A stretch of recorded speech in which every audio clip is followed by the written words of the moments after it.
नमस्कार दोस्तों, आप सभी का स्वागत है ग्रेटिफाई क्लासेस में। उम्मीद करता हूँ कि आप सब लोग बढ़िया होंगे और मस्त होंगे। और दोस्तों, आप लोगों की पढ़ाई बढ़िया चल रही है।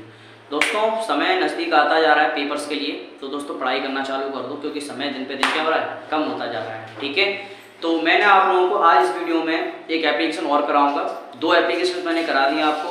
एक करा दी मैंने SLC की और दूसरी करा दी मैंने फुलफी कंसेशन। ये दोनों ही एप्लीकेशन बहुत ज़्यादा महत्वपूर्ण है। और आज हम एक तीसरी एप्लीकेशन कराने वाले हैं जो पेपर्स के लिए बहुत ज़्यादा महत्वपूर्ण है। 4 एप्लीकेशन कराओगे। चारों एप्लीकेशन क्या है आपके लिए, पेपर्स के लिए क्या बहुत ज़्यादा महत्वपूर्ण है, जो अपने मार्च में पेपर होने वाले हैं ना, उसके लिए।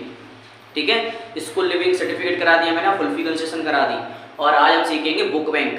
बुक बैंक भी काफ़ी समय से नहीं पूछे इन्होंने, उम्मीद है कि इस बार भी शायद पूछ लें वो। ठीक है दोस्तों, तो फिर हम स्टार्ट करते हैं बिना देरी के कि हम कैसे लिखते हैं। वही तरीका रहेगा अपना पैटर्न लिखने का, कोई चेंजेस नहीं करना है। ठीक है, जैसे मैंने आपको 2 एप्लीकेशन में बता दिया है कि कैसे लिखना है कैसे नहीं लिखना है। ठीक है, तो फिर स्टार्ट करते हैं कि कैसे करना है इसको। तो सबसे पहला हमारा क्वेश्चन आता लिखा है ना, तो यहाँ पे क्वेश्चन लिखा है, you are Gopal Sharma studying in government higher secondary school Rewa, write an application to your principal for receiving your books from the book bank. मतलब कौन, एक गोपाल शर्मा है जो हायर सेकेंडरी स्कूल में पढ़ते हैं, रीवा में स्कूल अपना। ठीक है, राइट एन एप्लीकेशन, उन्हें क्या करना है, प्रिंसिपल को क्या लिखना है, एप्लीकेशन लिखना है। किसके लिए, बुक बैंक के लिए। बुक बैंक के लिए क्या होता है, जैसे अपने लिए किताबें, अपने पास कोई कॉपी किताबें नहीं होती हैं तो अपने स्कूल में एक एप्लीकेशन लिखते हैं, जिससे हमें क्या है, स्कूल में जो बुक बैंक होती है ना, वहाँ से हमें पुस्तकें प्रदान करने के लिए लिखा जाता है अपना। ठीक है, तो फिर स्टार्ट करते हैं। सबसे पहले मैंने आपको बताया था एड्रेस डाल सकते हैं। ठीक, अगर एड्रेस ना भी डालोगे तो कोई भी दिक्कत नहीं है। ठीक है, तो सबसे पहले एड्रेस डालना। और इसमें महावीर रोड तो दिया नहीं था, तो मैंने आपको 2 एप्लीकेशन बता दिया, अपने मन से डाल सकते हैं आप जिस जगह पर रहते हैं। ठीक है, तो मैंने 29 कोई वहाँ पे मोहल्ला वगैरह होगा, जो वार्ड नंबर होगा वो डाल दिया मैंने। फिर मैंने महावीर रोड, ठीक, रीवा में यहाँ पे एड्रेस रीवा डाला तो MP डाल दिया मैंने।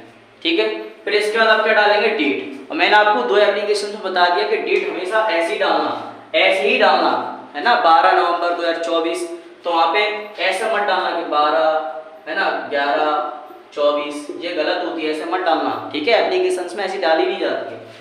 फिर यहाँ पे क्या करेंगे, हमने आपको बताया था, एड्रेस लिख लिया, डेट लिख लिया। फिर आप लोग क्या करोगे, स्पेस छोड़ोगे। अब जैसे मान लो आपको एड्रेस नहीं डालना है, सर मैं एड्रेस नहीं डालना चाहते हैं, हमको क्या करना है, यहाँ से स्टार्ट करना है सीधा टू द प्रिंसिपल से। ठीक है, तो आप जो डेट है ना, ये डेट, तो ये डेट यहाँ भी डाल सकते हो एड्रेस के नीचे, तो यहाँ पे ही डालना। जब आप एड्रेस नहीं डालो तो डेट तो डालना ही डालना है। ठीक है, लेकिन आप लोग एड्रेस लिख के आओगे ना तो सबसे बेस्ट रहेगा आपके लिए। ठीक है ना, तो सबसे पहले हम क्या करेंगे, इतना एड्रेस लिख लिया, डेट लिख लिया, अब स्पेस छोड़ देंगे। फिर हम लिखेंगे टू के जस्ट नीचे ही द प्रिंसिपल लिखेंगे। मैंने दूसरी एप्लीकेशन में बताया था कि 2 लिखना चाहो तो लिख सकते हो, वैसे तब तो 2 आता नहीं है तुम्हारा। ठीक है, टू द प्रिंसिपल पर क्या लिखेंगे, यहाँ पे स्कूल का नाम दे रखा था, तो मैंने गवर्नमेंट हायर सेकेंडरी स्कूल डाल दिया कि नहीं, कहाँ पर था, रीवा में, तो मैंने रीवा में डाल दिया। ठीक है ना, अब यहाँ पे सब्जेक्ट, तो हमने टू द प्रिंसिपल भी लिख लिया, स्कूल का नाम भी लिख लिया, एड्रेस भी डाल दिया। ठीक है, अब आती है सब्जेक्ट की बारी। तो सब्जेक्ट लिखना बहुत जरूरी है, जैसे मैंने आपको बताया, क्योंकि सब्जेक्ट नहीं लिखोगे तो आपके नंबर कट जाएंगे। ठीक है, सब्जेक्ट में आपको लिखना पड़ेगा कि किस विषय के बारे में आप एप्लीकेशन लिख रहे हैं। तो यहाँ पे सब्जेक्ट हमारा क्या है, an application for book bank. Book bank के लिए हमें क्या लिखना है, एप्लीकेशन लिखना है। तो यहाँ पे सब्जेक्ट में डाल दिया। फिर आप लोग क्या करोगे, सब्जेक्ट लिखने के बाद थोड़ा सा क्या छोड़ोगे, स्पेस।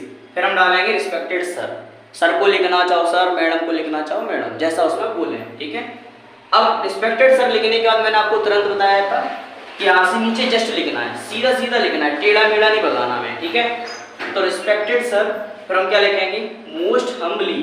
तो मोस्ट हम्बली की जगह पर आप लोग रिस्पेक्टफुली भी ले सकते हो, है ना, तो मोस्ट हम्बली बेस्ट रहेगा आपके लिए। तो most humbly I beg to say that I am a poor student of class 10A in your school. कहने करते हैं मैं विनम्रता पूर्वक, मैंने बताया था मोस्ट हम्बली का मतलब होता है विनम्रता। मैं विनम्रता से कहना चाहता हूँ कि I am a poor student, मैं आपके विद्यालय में कक्षा 10वीं का क्या हूँ, गरीब छात्र हूँ। ठीक है, my father is a poor farmer, मेरे पिताजी क्या है, एक गरीब किसान। He can not afford to buy me my text books from the market, वह मेरे लिए है ना, वह मेरे लिए मेरी किताबें बाजार से नहीं खरीद सकते हैं। ठीक है ना। क्या समझ में आया कि उनके पिताजी कैसे हैं, गरीब किसान हैं, तो उसके पापा है ना, जो पिताजी है क्या एफर्ट नहीं कर सकते किताबों के लिए बाजार से खरीदने के लिए। ठीक है। आई देयरफॉर का मतलब होता है मैं इसीलिए ना, I therefore request you to issue me the text books from the book bank. मैं आपसे इसीलिए ना, मैं आपसे इसीलिए अनुरोध करता हूँ कि मुझे जो स्कूल में पाठ्य पुस्तक होती है ना, वहां से क्या करें, बुक प्रदान करने की, पाठ्य पुस्तक प्रदान करने की कृपा करें। ठीक है। उम्मीद करता हूँ आपको समझ में आया होगा। इसी प्रकार पर आप क्या करोगे, इतना लिखने के बाद आप क्या छोड़ोगे, थोड़ा सा स्पेस छोड़ोगे, नहीं इतना लिखने के बाद आप थैंक यू लिख देना। ठीक है, थैंकिंग यू, फिर उसके बाद स्पेस छोड़ना। थैंकिंग यू लिखने के बाद स्पेस छोड़ेंगे, फिर हम क्या लिखेंगे यहाँ पे योर्स अवेडेंटली और नेम डालना है। उम्मीद करता हूँ दोस्तों आप लोगों को समझ में आ गया होगा यहाँ तक। फिर मिलते हैं आपको हम अगली वीडियो में एक और एप्लीकेशन के साथ। ठीक है दोस्तों, प्यार अपना बनाए रखिए, और अगर दोस्तों आप लोगों को वीडियो अच्छी लगती है तो प्लीज़ अपने दोस्तों के साथ शेयर करो, जो भी 10th क्लास में हो, आपके 11th में हो, 12th में हो, सबके साथ शेयर करो। और फिर मिलते हैं आपको मिलते हैं हम अगली वीडियो में। ठीक है।